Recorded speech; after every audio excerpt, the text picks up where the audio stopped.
فی الحال تو سب سے بڑا مسئلہ یہ ہے کہ جب آپ اپنا مسلک چھوڑتے ہیں تو آپ اسلام سے نکل جاتے ہیں. جب میں یعنی بریلویت سے ریورٹ ہوا تو یہاں پہ لوگوں نے مجھے رافضی کہنا شروع کر دیا نا، بریلویوں نے. تو میں نے ایک دن سے پوچھا کہ یار آپ رافضی مجھے کیوں کہہ رہے ہیں، مطلب کبھی قادیانی کہہ دیتے ہیں، کبھی رافضی، کبھی کچھ نام رکھ دیتے ہیں. وہ کہتے ہیں رافضی دیکھیں نا جی، وہ امام جو تھے امام زید، انہوں نے یعنی کہا تھا نا ان شیعان علی کو جو حضرت ابوبکر عمر پہ لعنت کرتے تھے کہ تم نے اپنے امام کو چھوڑ دیا، تم رافضی ہو.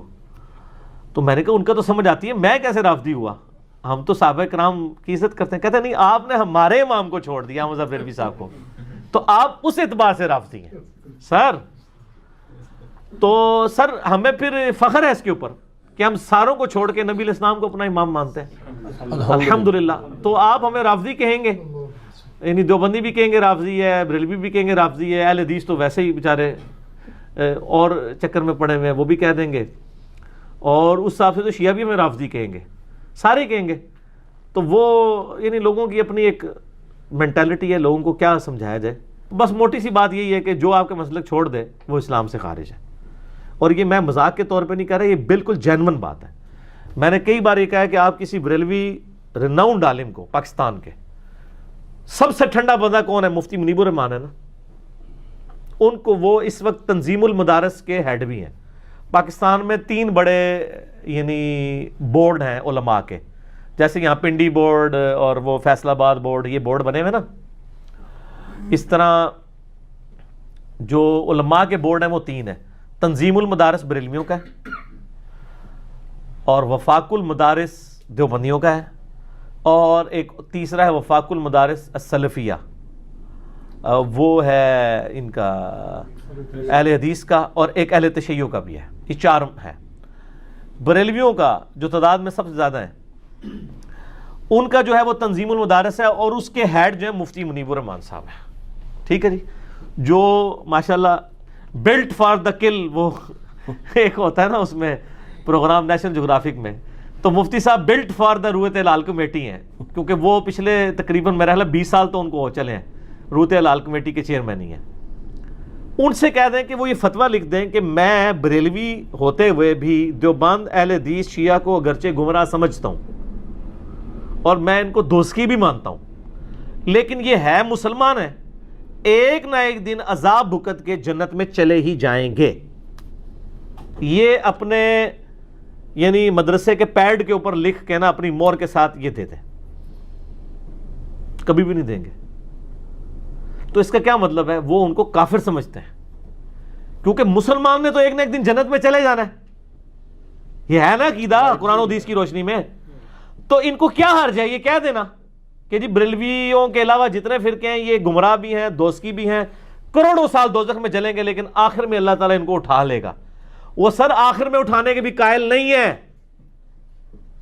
لال رومال والے جتنے ہیں نا اس وقت، ان کو کہیں یہ لکھ کے دے دیں کہ بریلوی دیوبندی اور شیعہ یہ دوستی ہیں، بدتی ہیں، گمراہ ہیں، لیکن ایک نہ ایک دن یہ جنت میں چلے جائیں گے.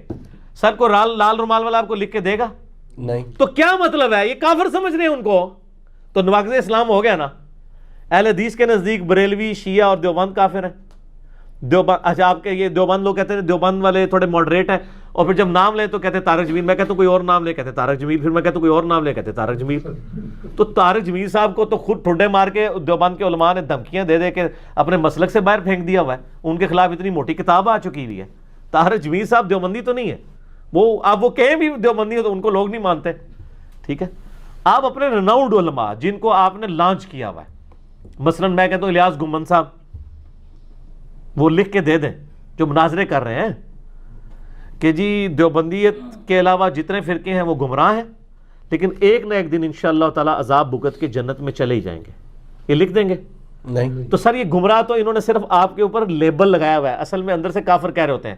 انڈیا، پاکستان، بنگلہ دیش میں اگر آپ کو گمراہ یا آپ کو بدتی کہہ رہا ہے تو اصل میں وہ کافر کہہ رہا ہے، لیکن وہ چونکہ قانون سے ڈرتا ہے اس لیے کافر کا لفظ نہیں بول رہا. تو نواقض اسلام آپ کو پتہ چل گیا. ہاں، اب وہ نواقض اسلام بھی ڈسکس کر دیتے ہیں جو اللہ رسول کے نزدیک ہے. اللہ رسول کے نزدیک عز و جل و صلی اللہ علیہ وآلہ وسلم موٹا سا دین ہے. اللہ کو ایک ماننا، نبی علیہ السلام کو اللہ کا آخری پیغمبر ماننا، قرآن کو اللہ کی کتاب ماننا، مرنے کے بعد جی اٹھنے کے اوپر ایمان، فرشتوں پر، کتابوں پر یہ ایمان، اور ضروریات دین میں سے کسی کا انکار نہ کیا جائے۔ ضروریات دین کون سی ہیں؟ یعنی نماز فرض ہے، روزہ فرض ہے، وہ جو 5 چیزیں بخاری مسلم میں ہے کہ اسلام کی بنیاد 5 چیزوں پہ ہے، کلمہ، اس کے بعد نماز، اس کے بعد رمضان زکوٰۃ، پھر رمضان کے روزے، اور استطاعت ہو تو حج۔ یہ بنیادی موٹی موٹی چیزیں۔ باقی اگر آپ باریکیوں میں جائیں تو میں نے آپ کو بتایا تو کوئی نہیں بچے گا۔ تو میں اس میں ایک آسان جملہ بولتا ہوں کہ اسلام میں داخل کرتے وقت جو چیزیں آپ نے کسی سے پڑھوائی تھی نا، جب تک وہ ان چیزوں کا انکاری نہیں ہوتا اس وقت تک اسلام سے نکل نہیں سکتا وہ۔ آپ جب کسی کو مسلمان کرتے ہیں تو کیا آپ اس کو کیا یہ پڑھاتے ہیں لا الہ الا اللہ محمد رسول اللہ ابو بکر ولی اللہ؟ تو اب حضرت ابو بکر کا انکار کرنے سے وہ اسلام سے نہیں نکلے گا، یا عمر ولی اللہ، یا عثمان ولی اللہ، یا علی ولی اللہ، یہ تو نہیں پڑھواتے۔ ایون جو یہ پڑھتے ہیں وہ بھی کہتے ہیں نہیں جی یہ تو ہم ایک سلوگن کے طور پہ کلمہ لا الہ الا اللہ محمد رسول اللہ ہی ہے، نماز میں وہ بھی یہی پڑھ رہے ہوتے ہیں۔ تو اس کا مطلب ہے کہ حضرت ابو بکر، عمر، عثمان و علی کا انکار کر کے کوئی کافر نہیں ہوتا نا، تو باقی تو آپ کے مولوی تو کسی کھاتے میں نہیں ہے نا۔ اسلام میں داخل کرنے کے لیے اللہ، رسول، آخرت، قرآن کو ماننا ضروری ہے۔ اور آپ کسی بھی عالم سے جا کے پوچھیں جی اسلام کے قائد کیا ہیں، وہ کہیں گے جی 3 ہی قائد ہیں جی، عقیدہ، توحید، رسالت اور آخرت۔ اب توحید میں ابن تیمیہ علی توحید نہیں کہہ رہا، ابن تیمیہ نے جو توحید بیان کیا اس میں تو ابن تیمیہ بھی پاس نہیں ہوتا، میں نے اس کے کئی گمراہ کن عقائد اس کی کتابوں سے بتائے ہیں، ٹھیک ہے نا۔ توحید وہ جو اللہ نے قرآن میں، حدیث میں بیان کی ہے، موٹی موٹی توحید، باریکیوں کا تو کوئی اینڈ ہی نہیں ہے نا۔ وہ تو پھر ٹائٹل صرف پیغمبروں کے لیے، حضرت ابراہیم کو کہا گیا وما کان من المشرکین۔ قرآن میں تو آیا کہ خواہش نفس کی پیروی بھی شرک ہے۔ افرأیت من اتخذ الہہ ہوا، اے نبی اس کو دیکھا جس نے اپنی خواہش نفس کو اپنا خدا بنا لیا۔ تو پاکستان تو پورا ہی مشرک ہو جائے گا جو فجر کی نماز نہیں پڑھتا، بسترے پہ ہی رہتا ہے، خواہش نفس کی پیروی کر رہا ہے نا سر، ٹھیک ہے۔